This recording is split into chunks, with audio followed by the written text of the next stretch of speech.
Chapter 1 Maharashtra Board. So let's start with Session 2. So what is it? Let's see. क्या है? Structure of Anatropous ovule. So आज हम पढ़ेंगे what is the structure of Anatropous ovule looks like. ठीक है? तो यहाँ पे हमने VS लिखा है. VS structure means vertical section. Vertical in the sense, vertical means this is a vertical section. Vertical means क्या? पहले तो vertical देखते हैं. Vertical means standing position में. ठीक है? So this is a vertical structure. Can you see this? So yeah, this is a VS of Anatropous ovule. Okay, so let's start with the structure. पहले एक बार structure पे देखते हैं कि structure exactly दिखता कैसे है. Okay, so this one is the first one comes here is embryo sac. पहला क्या है स्ट्रक्चर में? Embryo sac. ओके, तो पहली चीज तो क्या है, देखो एम्ब्रियो किस में होता है, मेल में या फीमेल में? फीमेल में. ओके, तो यहाँ पे हम किसकी बात कर रहे हैं? एनाट्रोपस ओव्यूल की बात कर रहे हैं. तो ओव्यूल तो हमें पता है फीमेल में होता है. ओके, एंड एंथर किस में होता है? मेल वाले पार्ट में, फ्लावर में. ठीक है, तो यहाँ पे ओव्यूल एनाट्रोपस है. एनाट्रोपस मीन्स, यहाँ पे एनाट्रोपस का मीनिंग है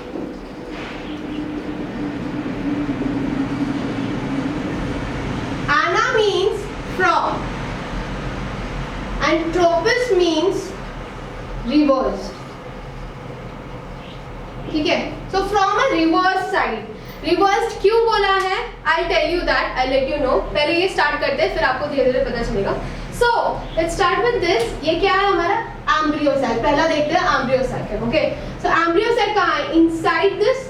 Okay, this is an embryo sac. दिख रहा है सबको? नेक्स्ट स्ट्रक्चर, नेक्स्ट क्या है उसका नेमिंग इज न्यूसेलस. न्यूसेलस कहाँ है? Just below the embryo sac. Embryo sac को कौन कवर कर रहा है? ये वाला जो पार्ट है ना, ये जो पार्ट है, this is nucellus. Okay, next is number 3 is inner and outer integuments. अब इनर और आउटर इंटीग्यूमेंट्स करते क्या है? They are a protective layer. ठीक है, इंटीग्यूमेंट्स मतलब प्रोटेक्टिव लेयर. सो यहाँ पे इनर एंड आउटर क्यों बोला है?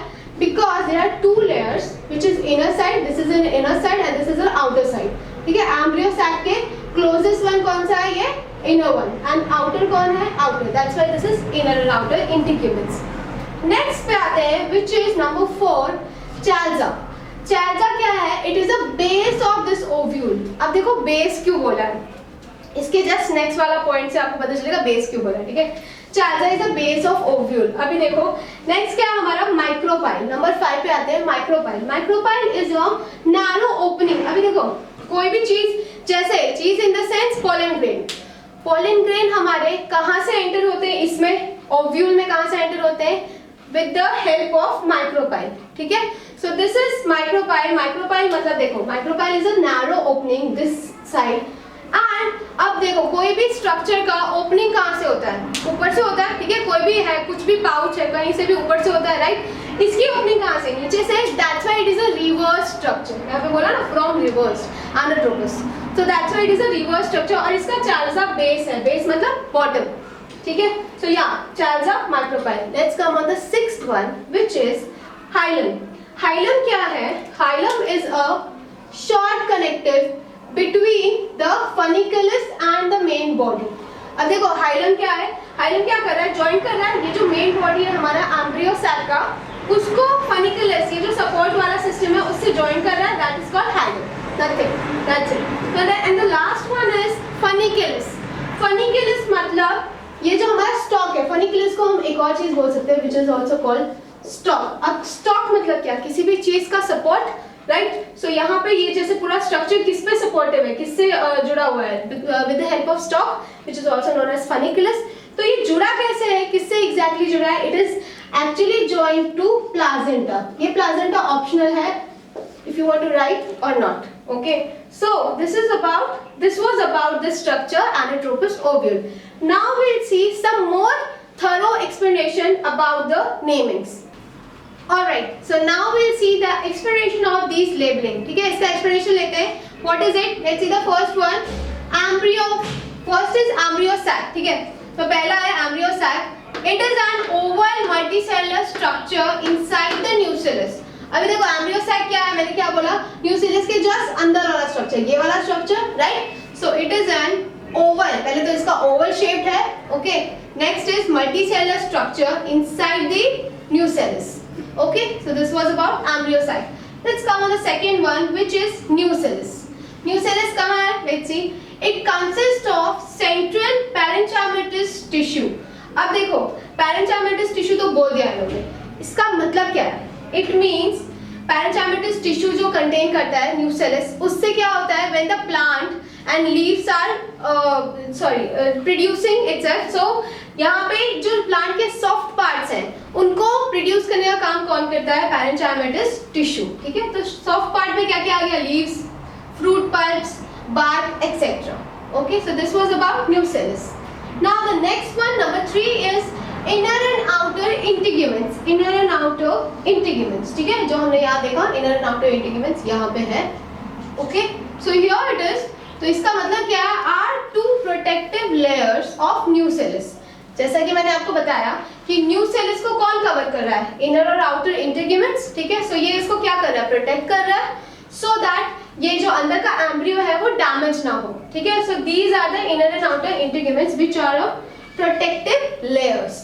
Okay, so let's see the next one which is number 4, chalaza. Chalaza क्या है देखते हैं। As I said, Chalza is a base of ovule. Opposite to किसके opposite है ये? Micropyle. ठीक है, तो Chalza क्या है देखो, Chalza is a base of ovule. पहले तो यहाँ पे देख लो, base of ovule opposite to micropyle. ठीक है, ये समझ में आ गया। अब देखते हैं कि उसका है कहाँ एग्जैक्टली, प्लेस कहाँ है उसकी, वेयर इट इज सिचुएटेड। तो चार्जा यहाँ पे है, जो मैंने बोला आपको कि ओपनिंग मतलब माइक्रोपाइल। ठीक है, तो वो क्या हो गया? हमारा स्टार्टिंग पॉइंट हो गया। सो यहाँ पे इसका बेस, इसके ऑपोजिट में ऑब्वियसली उसका एंड पॉइंट होगा, bottom point, which is called base. So chalaza is a base of ovule, that's it. Clear? दूसरे पे आते हैं, नंबर 5 पे, which is micropyle itself. So number 5, micropyle. Micropyle देखो क्या है? Micropyle is a narrow opening to ovule. Ovule के अंदर की नैरो ओपनिंग जो है, ये जो ओव्यूल दिख रहा है आपको, ठीक है, it is a narrow opening to ovule. अब माइक्रोपाइल हमने बोला ऑलरेडी कि this is an opening, right? So it is narrow, क्यों बोला है? Narrow means shortest opening. ठीक है, so obviously this is a flower. So flower में कैसा होगा ओपनिंग? वो आप इमेजिन कर सकते हो कि ऑफ कोर्स नैरो ही होगा।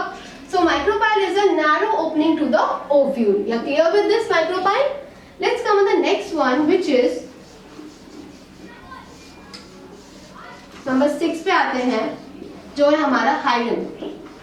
हाइलम का मतलब है, हाइलम इज अ, यहाँ पे लिखते हैं, hilum is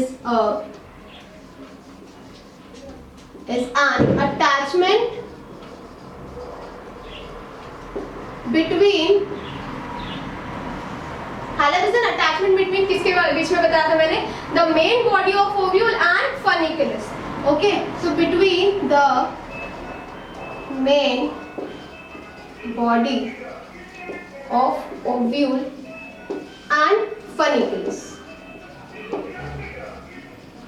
Okay, so this is the only attachment between the, ये एक ही काम कर रहा है, just attachment का काम कर रहा है. So it is an attachment between the main body of ovule and funiculus.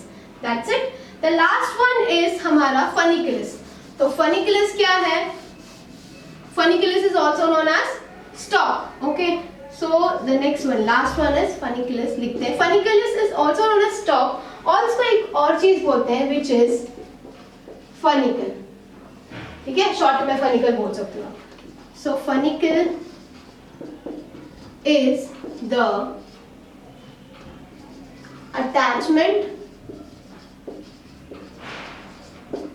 between,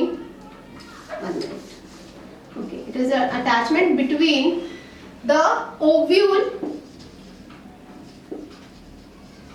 and placenta. Okay, so funiculus क्या है? It is an attachment between the ovule and placenta. अब यहाँ पे हमें दिख रहा था this is a support system, okay, जिसको और क्या बोलते हैं? Stalk बोलते हैं. So it is a small stalk between ovule and placenta. Placenta क्या था हमारा? ये नीचे वाला part which was optional. Okay तो ये हमारा ओव्यूल है, ये प्लासेंटा, इसके बीच का जो attachment that is called funiculus. Funiculus you can say funicle और stalk. Alright, so this was about this diagram and it can come in exam for 2 marks. ठीक है, only this diagram can come for 2 marks. Alright, so please remember this. Please keep revising my session. I'll see you in the next session. Till then, goodbye.